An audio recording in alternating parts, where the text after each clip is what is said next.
Pemirsa, peran pemerintah daerah dalam menjaga bahasa daerah sudah cukup baik melalui regulasi yang dikeluarkan. Namun saat ini fenomena yang terjadi adalah banyak generasi muda yang gengsi menggunakan bahasa Bali sebagai bahasanya sehari-hari.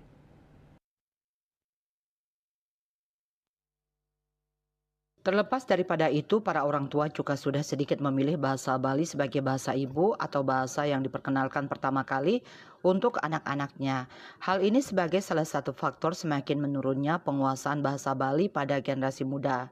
Kondisi ini pun mengkhawatirkan, sebab bahasa akan tetap hidup dan berkembang jika digunakan oleh penuturnya.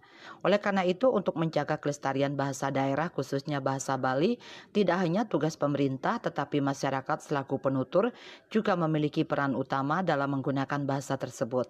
Pihaknya mengajak masyarakat Bali, terutama para orang tua, agar menggunakan dan mengajarkan kembali bahasa Bali sebagai bahasa ibu kepada anak-anaknya.